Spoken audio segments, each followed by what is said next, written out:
Mia. Just 3 minutes. That's all it took to separate me from Chloe. But in the eyes of our parents, those 3 minutes stretched out like a lifetime. A lifetime of watching her steal every bit of light that might have been mine. Even as a child, I could sense it.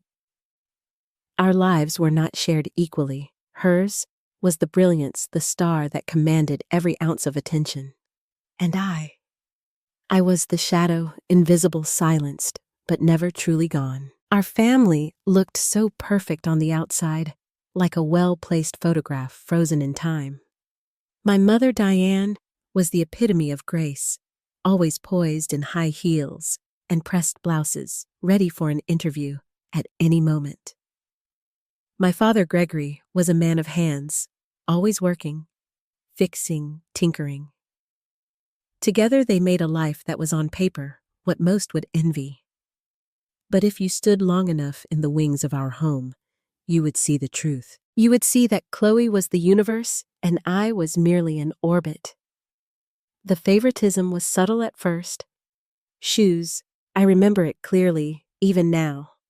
Mom took us to get new shoes for kindergarten, and Chloe had her pick of the most beautiful pink suede shoes straight from the latest collection. I was given a pair of faded sneakers discarded from a clearance bin, but Mom's eyes told me it was all right. She smiled at the cashier dismissively, saying, "These will do. She just needs something to wear." From that day forward, I became accustomed to it. Chloe had it all shiny, brand new, perfectly wrapped gifts. I, on the other hand, settled for what was left behind, the scraps from the edges. On our 5th birthday, Chloe received a precious American Girl doll with an elaborate wardrobe. I received a raggedy doll from a discount store. The clapping was loud for her, but the silence that enveloped me felt deafening. I didn't cry, not then. Instead, I learned to bury the hurt deep, letting it settle like dust at the bottom of my soul. Each Christmas, her pile of gifts was like a mountain mine, a few scraps beneath the tree crumpled and small. Every year, when Mom asked Chloe what flavor cake she wanted, it was always the same: vanilla. And when one year I dared to speak up to whisper, "I like chocolate," her face hardened and she replied, "Chloe doesn't like chocolate. We'll get vanilla." It wasn't just the cake. It was the message that repeated itself over and over. I wasn't the one who mattered, and so I learned to silence myself, to not ask, not expect, and above all, not to hope. But the wounds festered quietly deep inside. By 6, Chloe's life was a calendar full of promises. Ballet on Mondays, piano on Tuesdays, swimming on Fridays. Her world was filled with applause trophies and endless praise. Meanwhile, I sat alone, pencil in hand, doing the homework that never seemed to matter. Once I scored a perfect 100 on a test. My heart swelled with the hope that maybe, just maybe, this would be the moment I would be seen. I rushed home, clutching the paper, but when I showed it to Mom, her eyes barely flickered. She glanced at it, then set it aside as if it were nothing. That evening, Chloe arrived fresh from her art class, proudly holding up a painting that had won second prize. Dad leapt up to take a photo while Mom kissed her forehead as if she had found a treasure. I sat on the edge of my bed, clutching my test paper tightly, my tears dripping silently onto the fabric. It wasn't the first time, and it wouldn't be the last. But even then, as I grew older, as my soul silently broke and mended itself, I never stopped writing. I couldn't. My teacher praised my imagination, and for the first time, someone noticed. She suggested I join the writing club at the local library.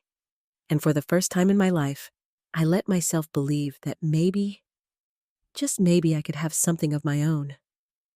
But the shadow of Chloe loomed large. She was the star. And I was still trying to find my way in the darkness. The invitation was crumpled in my hand, my excitement quickly turning to dread. I had hoped desperately that this one thing, just one thing, would be enough to change everything. But when I handed it to Mom, her response was cold dismissive. Chloe doesn't even have enough time for all her classes. You think you can just demand things. Her words stung more than the cold winter air outside, and without a glance, she tossed the invitation into the trash right in front of me. In the same breath, she signed Chloe up for a new modern dance class, as though it were a given. I stood frozen, a tight knot forming in my stomach, helpless against the growing sense of being invisible. That night, I lay awake, staring at the dim stars stuck to my ceiling, their edges curling from old glue. Chloe had a whole sky full of stars, glowing brightly effortlessly, and I was left with a few scattered faded ones clinging for attention.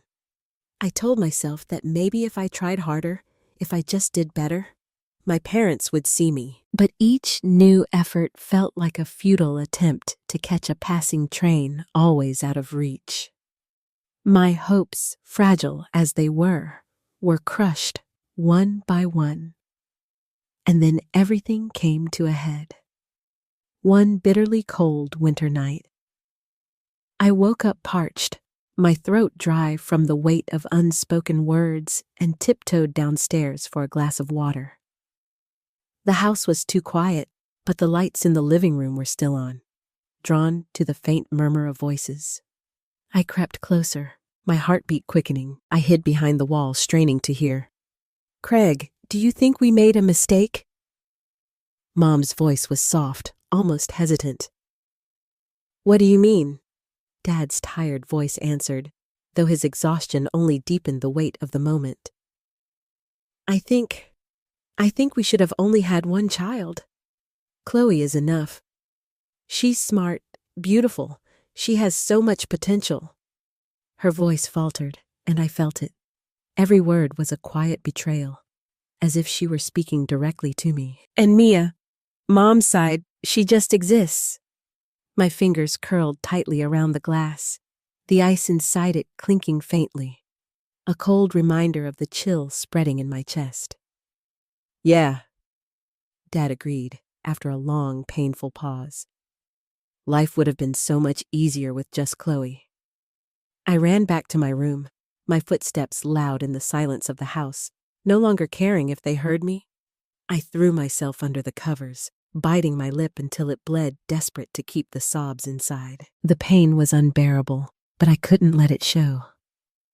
Not now. Not ever. The next morning, I stood at the breakfast table, my face a mask of stone, and watched as Mom handed Chloe a new bright red scarf. My own gift was a pair of old, worn knit gloves, their peppermint scent still faint in the fibers. Chloe squealed in delight, her voice ringing through the room as she held her gift close. I forced a smile, but it was thin, a brittle thing that cracked beneath the weight of everything left unsaid. From that moment on, I stopped asking. I stopped hoping for the classes Chloe got to attend. I stopped wishing my parents would notice me. Instead, I buried myself in my studies, finding solace in the pages of books and the sharp focus of my mind. If I couldn't shine in their eyes, then I would find a way to shine on my own. The silence of my existence became my armor, and every achievement, every test I aced became a quiet rebellion against the world they had created for me. I started keeping a journal. At night, I would pour my feelings onto the pages, my dreams that suffocated in the dark, the words I never dared to speak aloud. I didn't know if those pages could save me from the hollow loneliness that threatened to consume me. But they kept my heart from turning to stone. They kept me human when everything else felt like a broken reflection of a life I wasn't meant to live. I stopped looking to my parents for acknowledgement. The yearning to be loved, seen, treated fairly.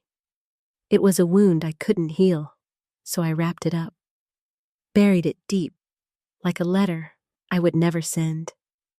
I poured my energy into school, burying my hopes in textbooks, lost in equations and historical dates, Each page, a quiet refusal to fade into the background. And slowly, things began to change.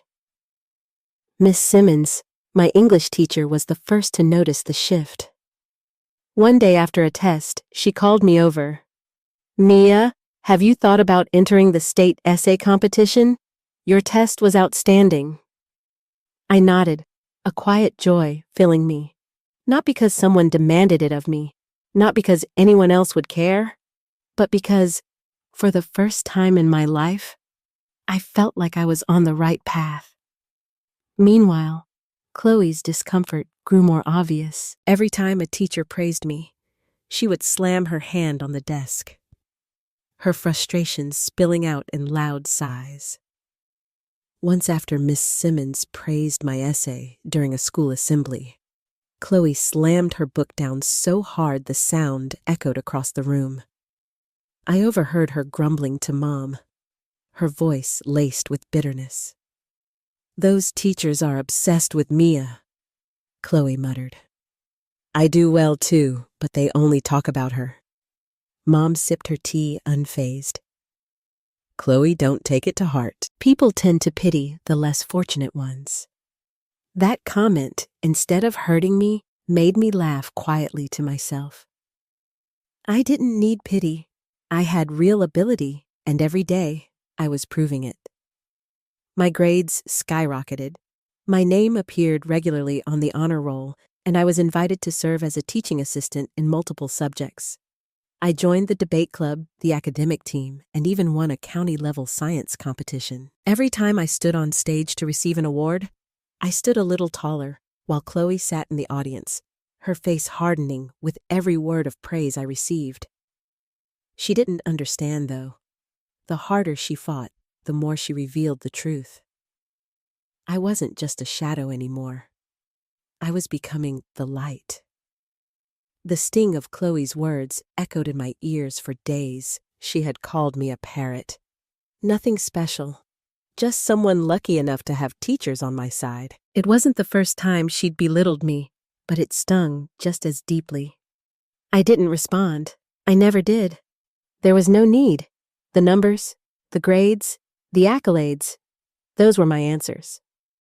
And when the invitations for scholarships to top universities started arriving, I couldn't help but smile, knowing that I had earned every bit of it without anyone's favor. But still, nothing felt enough. One evening, as I sat at my desk, filling out another scholarship application, I overheard my parents in the living room. Their voices floated up to me muffled but unmistakable. "I think Chloe's starting to feel the pressure," Mom whispered, her voice strained. "She's never had to compete within her own family. Mia's just overcompensating." Dad's voice followed flat and tired. "Chloe is still the real hope." The words hit me like a slap in the face, and I felt something inside me snap. I bit down hard on my pen, my knuckles turning white. Part of me wanted to scream, to tear into them, but instead, I sat frozen, the weight of their words crushing down on me. No matter how well I did, how hard I tried, I would always be the one chasing after a star that wasn't meant to be mine. I wasn't the real hope Chloe was. The emptiness that came with that thought should have hurt, but it didn't. This time, I didn't feel the sting of tears. A quiet, simmering strength rose inside me. The kind that didn't ask for approval. The kind that didn't need their love. I was done competing for their attention. I was done trying to be something I wasn't. I would find my own path, whether they saw it or not.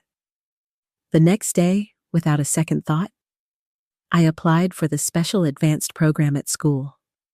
I didn't even tell Chloe, knowing she wouldn't understand. Not that it mattered. I didn't need her approval. When the acceptance letter arrived, I held it in my hands with a quiet pride. This was mine, and I had earned it on my own. Weeks later, on a blistering Sunday afternoon, I found myself cleaning the bookshelf in the living room. That's when I stumbled upon it, an old leather album wedged deep in the bottom shelf, its cover faded and peeling. I slid it out, brushing dust from the edges, and opened it, tracing the yellowing pages with my fingers. The photographs within were a ghostly reflection of another time, faces I didn't recognize, smiling in innocence frozen in forgotten moments. But one photo stopped me cold. It was of my mother, young and unrecognizable, standing between two elderly people. The handwriting under the photo read, "Diane with Mom and Dad, 1992. My breath caught in my throat. Growing up, I had never heard Mom speak about her parents. Whenever I asked, she would brush it off, saying they weren't part of our lives anymore. I had always assumed they had passed away.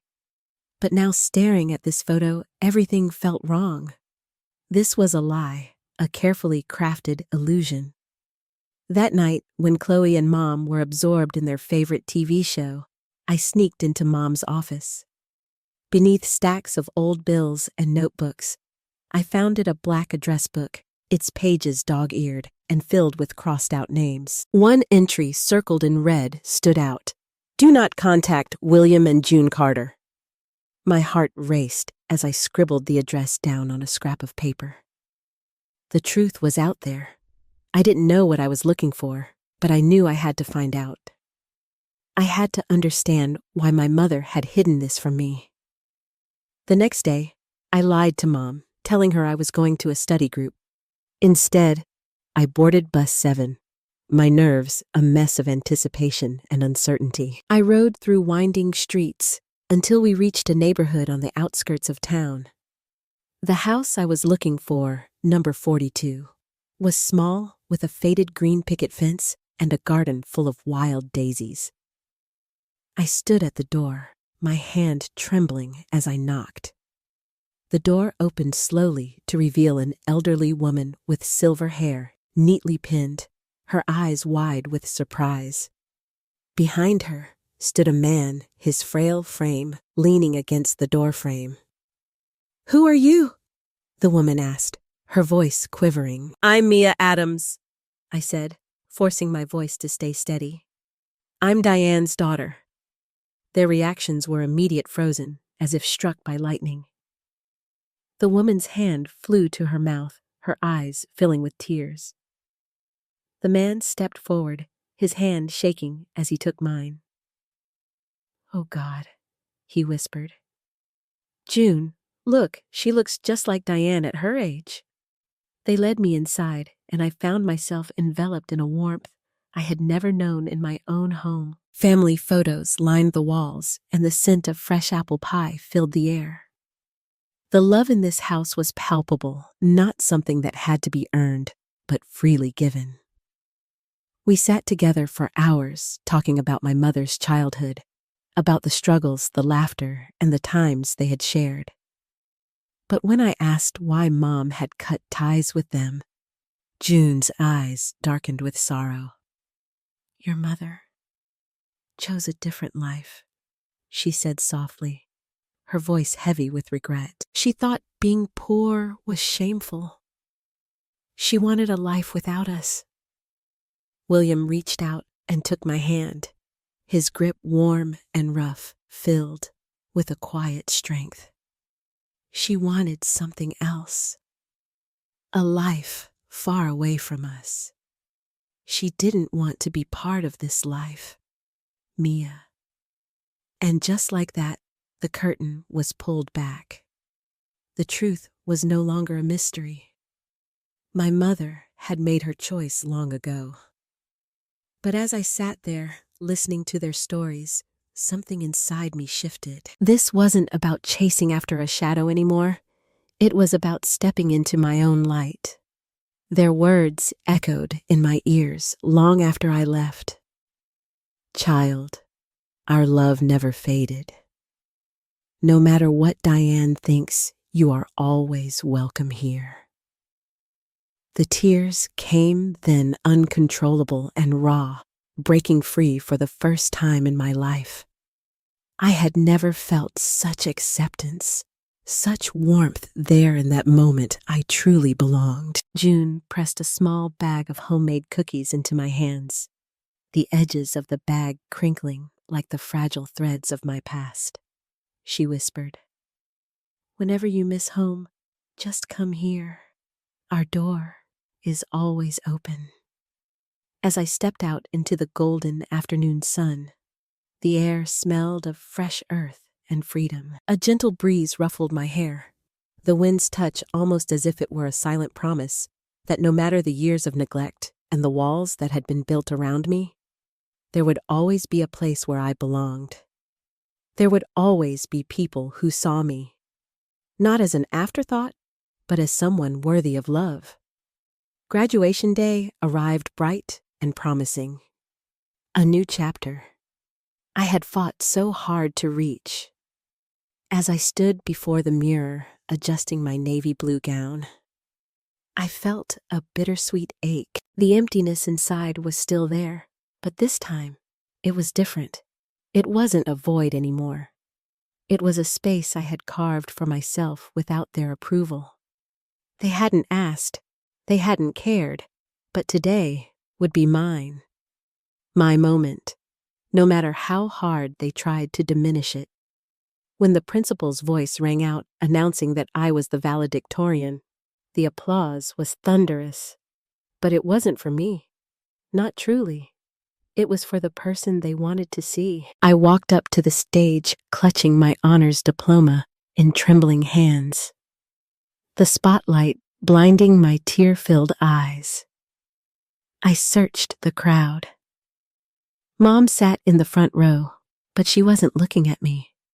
She was whispering to Chloe, both of them giggling as if the ceremony were nothing more than an interruption in their busy day. As I stepped down from the stage, clutching my diploma, I heard Mom call out, "Chloe, look up here." In that moment, out of thousands, she chose the moment Chloe received her certificate to cheer to wave, as if Chloe had just won a Nobel Prize. My chest tightened, and I gripped my purse, swallowing the lump of disappointment that rose in my throat. My eyes darted around me, seeing friends surrounded by their families embraced in warm, heartfelt congratulations. I stood stiff and alone, a shadow in the light of their love. Later on the school lawn, while everyone else was captured in their family photos, I stood off to the side. Mom eagerly snapped pictures of Chloe holding her certificate, smiling widely, basking in the spotlight. My valedictorian diploma stayed clutched under my arm. Unnoticed, irrelevant, the half-hearted celebration back home was just another reminder. Dinner felt like a hollow ritual when Mom suddenly burst with excitement, rattling the silverware as she spoke. "We're going to Hawaii to celebrate," she announced with a grin that couldn't have been wider. My heart skipped a beat. Hope, foolish hope, flickered inside me. Could it be a family trip? Just the three of us? My mind raced, my heart filled with a desperate yearning. But then, Mom turned to me, and the warmth in her voice vanished. "You'll stay here to watch the house," she said. "You've got your cafe job, don't you?" Floyd burst into laughter, slapping her hand against the table. "Don't worry, Mia. I'll send you tons of pictures. Blue ocean, white sand, 5-star restaurants. You'll feel like you're right there with us." The words stung, and I sat there frozen, my chopsticks slipping from my hand and clattering onto my plate. I wanted to scream, to lash out, but all I could do was nod, forcing a smile that didn't reach my eyes. "Yes, I understand," I said, my voice hollow. That night, as they packed their luxury suitcases, I sat alone by the window, watching the stars twinkle in the warm summer sky. I thought about what I had hoped for. A thank you, a hug, a plane ticket, but those things had never been mine. They never would be. The next morning, I leaned against the doorway as the taxi pulled up. Chloe, dressed in oversized sunglasses and a designer jumpsuit, turned to wave with a mocking smile that sent a wave of cold through me. "You have a great time, Mia," she sang, her voice dripping with sarcasm. Don't let your little waitress job kill your dreams. The car door slammed shut, and they drove off, leaving nothing behind but their laughter and indifference. I closed the door behind them and sank to the floor, my body trembling. I let myself cry then. But it wasn't just because I was left behind. No, these tears washed away something deeper, the hope I had foolishly placed in them. When the tears dried, I stood up, wiped my face, and grabbed my phone. I dialed June's number. My voice, though shaking, was filled with determination.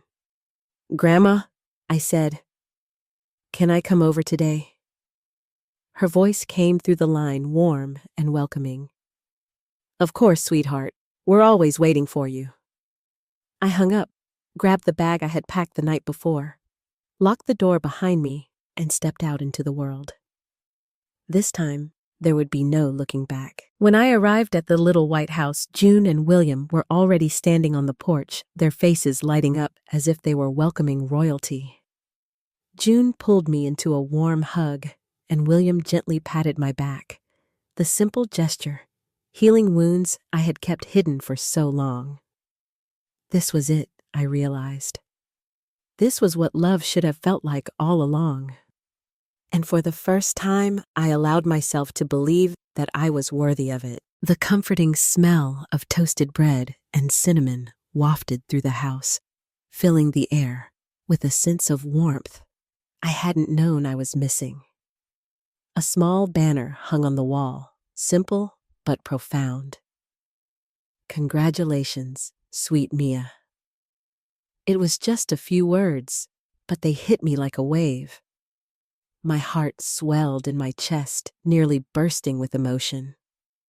Lunch was simple but perfect: grilled meat potato salad, and the crispy apple pie June had promised she'd make just for me. Each bite was a taste of something real, something that felt like home, something I had never truly experienced before. After we ate, William stood up, his eyes bright with joy, and picked up a small box wrapped in shimmering silver paper. "We have a special gift for you, Mia," he said, his voice thick with emotion. I felt a flutter of anticipation in my chest, but nothing could have prepared me for what was inside. I opened the box. Inside was a car key, just a key gleaming in the light, and for a moment, I couldn't breathe. My hands trembled as I stared at it, the reality of the gift overwhelming me. My mind raced. Was this some kind of mistake? How could this be for me? "We've thought about this for a long time," June said softly, her voice laced with warmth. "You've worked so hard, you deserve it." I ran outside in a daze, my heart pounding in my chest. There, parked under the late afternoon sun, was a brand new silver Lexus. My breath caught in my throat. The car gleamed, a shining symbol of everything I had never expected, everything I had never imagined I would deserve. I stood there, hands over my mouth, tears welling in my eyes. In all my life, no one had ever given me something like this. Something that was just for me. My whole life had been built around their expectations, their love conditional upon my performance. But this was real. "What?" I stammered, feeling as if I was in a dream. Grandpa William chuckled, his kind smile deepening the wrinkles at the corners of his eyes. "When your mother left, we invested our small savings into a few tech projects. Luckily, they did far better than we ever dreamed. But living simply is in our blood, so we've barely spent anything. We saved it for what truly matters." Tears blurred my vision as I hugged them both tightly. I couldn't find the words I didn't need to. My silent tears fell soaking their shoulders as I clung to them, finally feeling like I belonged. But the surprises didn't stop there. As we sat back in the living room, Grandpa William pulled out a pale blue envelope, his hands trembling as he handed it to me. "Remember when you talked about applying to college?" he asked, his voice filled with quiet pride. "We believe in you, Mia." I opened the envelope, my heart racing. Inside was a copy of an acceptance letter from Columbia University. A full-ride scholarship for all 4 years. I couldn't speak. My mind was a blur, my hands shaking as I held the letter. Every sleepless night, every lonely tear, every moment of self-doubt, it had all been worth it. June gently patted my hand, her voice warm like the sunlight streaming through the window. "We believe in you, Mia. You don't have to work for anyone's approval anymore. You've always been enough." That night, I sat on their front porch, the car key nestled in my palm, watching the sky turn purple as the sun dipped below the horizon. A new chapter was unfolding in front of me, one where I was no longer the forgotten shadow, trailing behind someone else's dreams. The next day, I sat outside sipping iced tea, my eyes fixed on the shiny Lexus parked in the driveway. It was my new beginning, a symbol of everything I had earned, and I didn't rush inside. I wanted to witness the moment when everything I had endured would collide with the reality of their lies. When their taxi pulled up, I didn't flinch. Mom was the first to step out, her hair perfectly curled under the summer sun, squinting against the bright light. Her gaze landed on the Lexus, and she froze her expression, one of disbelief, as though someone had punched the air out of her lungs. Chloe followed behind, dragging her Gucci suitcase across the concrete. She spotted the car, stumbled, and then spun around, her mouth hanging open. What is this?" she stammered, her voice rising in confusion. Mom didn't speak for a moment, her eyes glued to the car. Dad, still wearing his sunglasses, slowly pulled them off, his eyes bulging in disbelief. I stood up casually, twirling the car key between my fingers like it was second nature. "Welcome home," I said calmly, the words hanging in the air like a challenge. "Oh, by the way," I added, "this is my graduation gift from my grandparents." For a long moment, the air was thick with silence, as the weight of my words settled between us. My parents, who had never cared enough to ask about my grandparents, now stared at the car with greedy longing. "They're still alive," Mom croaked. "Not only alive." I smiled. "But doing better than you ever imagined." Chloe looked around wildly, as if hoping the scene would disappear. But the Lexus stood proudly in the driveway, gleaming in the sunlight, refusing to be ignored. Mom recovered first, her face twisting into a sickly sweet smile as she grabbed Chloe's hand. "Well, Mia," she said, her tone dripping with fake cheerfulness, "we're so glad you finally found your place." But I didn't flinch. I didn't need their approval anymore.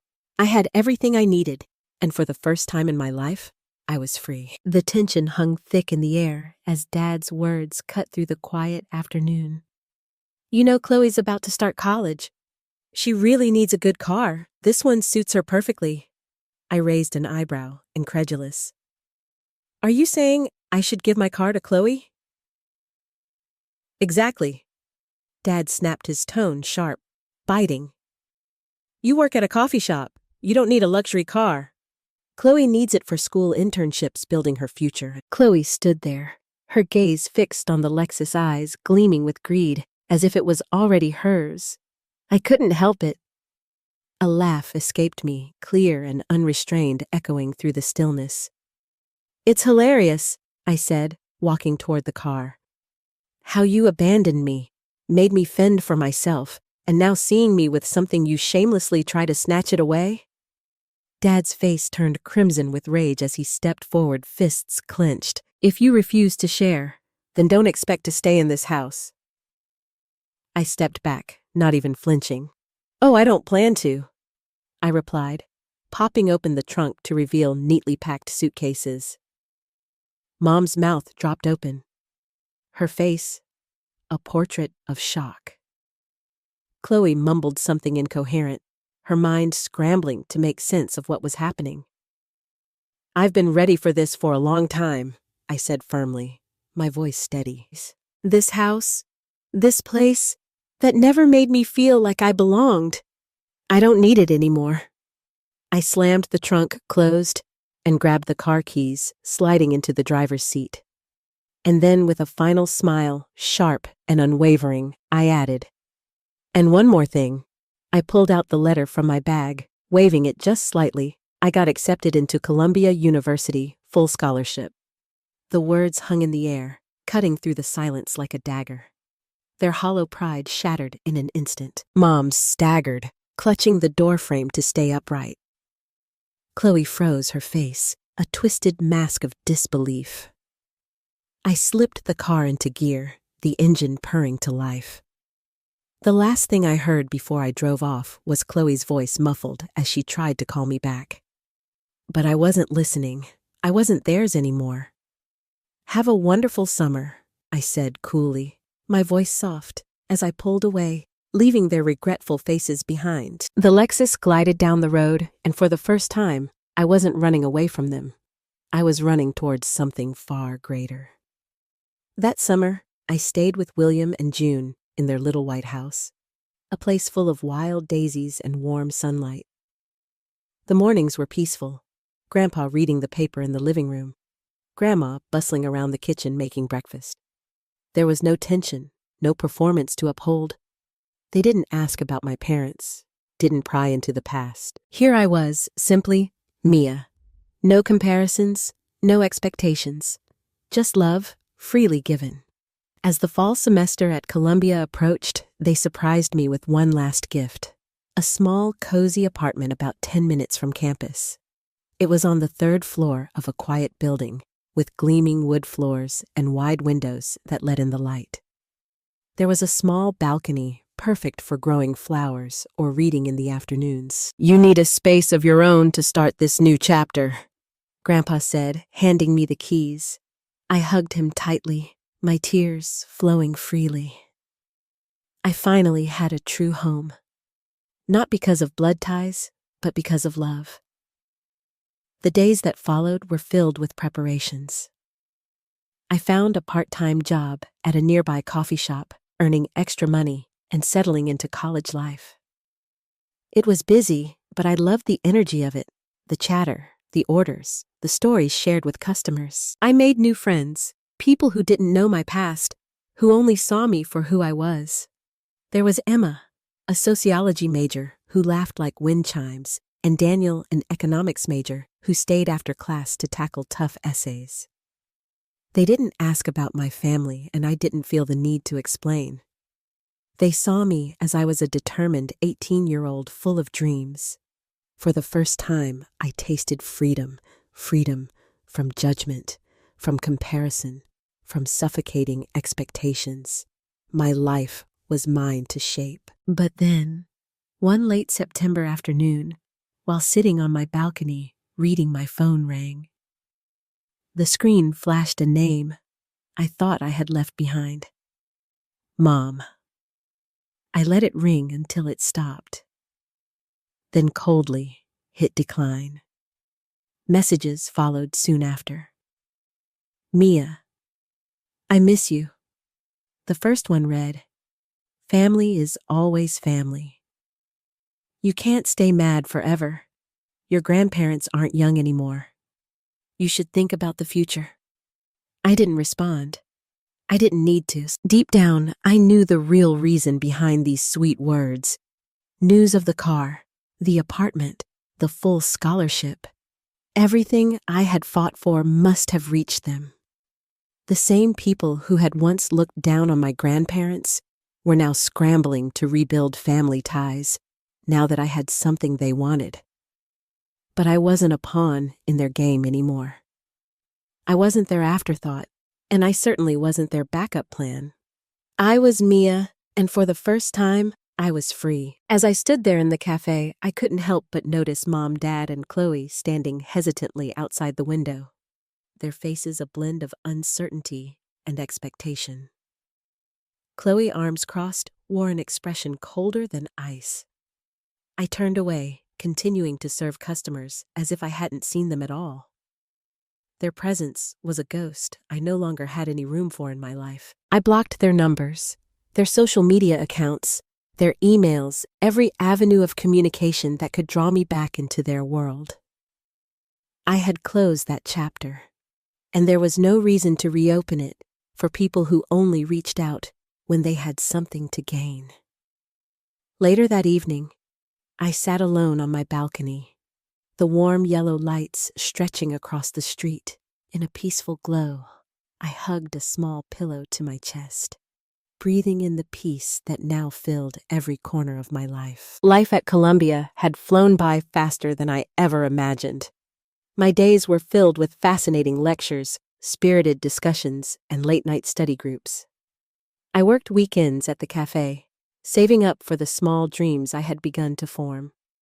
My little apartment with its sunlit balcony became my safe haven, a place to study, to read, to savor quiet evenings, free of fear or loneliness. For the first time, I began to allow myself to dream bigger, no longer confined by the need for others' approval. I was defining my own worth. I took the toughest classes, worked with top professors, and even started planning a community project to help struggling students. One late afternoon in the library, Daniel walked over carrying 2 cups of coffee. He set one in front of me with a teasing smile. "You look like you're about to save the world." I laughed, truly laughed. For the first time, I felt free enough to share my dreams without the fear of being mocked or belittled. Daniel and I grew close. What we built was different from the transactional relationships I had witnessed growing up. Our bond was rooted in mutual respect. He listened to my stories with quiet patience. No pity, no judgment, just someone who truly heard me. One autumn evening, as we sat together on my balcony, Daniel looked at me intently. "Mia," he said, his voice soft, but full of meaning. "You're stronger than anyone I've ever met." I turned to face him, the city lights reflecting in his eyes, and for the first time in years, I felt my heart lift, no longer weighed down. I used to think I needed recognition to exist, I said softly. But now I understand, I just need to be myself. Daniel took my hand, his warmth seeping into mine. We sat there in silence, the kind that didn't need words to speak volumes. When winter came, I received an internship offer from a major nonprofit organization dedicated to supporting underprivileged students. It was the dream I had once clung to while sitting by the window of my old house, imagining a world where kindness and fairness truly existed. I called my grandparents to share the news. June's voice trembled with pride. "My sweet girl did it," she whispered, her words laced with tears. "Not to please anyone else, but because your heart led the way." During the year-end holidays, I visited them. We decorated the Christmas tree together, baked gingerbread cookies, and shared old stories. There were no extravagant parties, no expensive gifts, just genuine laughter, long hugs, and love that didn't come with strings attached. One afternoon, while helping Grandma June sort through old photos, I found one, a family picture, where I had always been tucked away in the shadows. I held it in my hands, my heart a mix of sadness and peace. I smiled and gently placed it back in the box. "I don't need them anymore," I said firmly, my voice steady. "Grandma," June squeezed my hand, her eyes shimmering with tears. "A real family," she whispered, "is where you are loved for exactly who you are, without any conditions." When spring arrived, I stood before the mirror, wearing my honor program graduation robe from Columbia, staring at the young woman in the reflection. I saw someone entirely new. Not the little girl who once looked up in desperate hope, but a young woman full of confidence, strength, and freedom. Outside the window, fresh buds began to sprout, signaling a new beginning. I knew the road ahead wouldn't always be easy, but this time, I wasn't afraid. With love, respect, and endless opportunities waiting, I moved forward, steady, proud, and full of hope. From a little girl once considered an afterthought in her own family, to Mia Rose through sheer determination and resilience, she no longer chased approval from those who never truly loved her. Instead, she found her worth through knowledge, genuine love, and the freedom to choose her own life. Mia's journey is a reminder that sometimes family isn't where we are born. It's where we are truly loved, and it's we ourselves who write our destiny.